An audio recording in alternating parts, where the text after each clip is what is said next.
Great pyramid of Giza প্রাচীন পৃথিবীর শেষ টিকে থাকা এক বিশ্ব আশ্চর্য। প্রায় ৪,৫০০ বছর আগে ফারাও খুফুর জন্য মিশরে তৈরি হয় এই বিশাল সমাধি।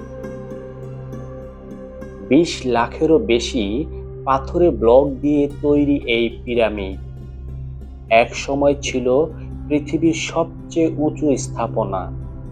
বিজ্ঞান আজও বিস্মিত, এত নিখুঁত নির্মাণ কোনো আধুনিক প্রযুক্তির ছোঁয়া ছাড়াই।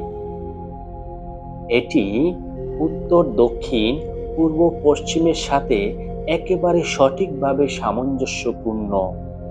মিশরের এই বিশাল পিরামিড বিশ্বের এক অমর আশ্চর্য।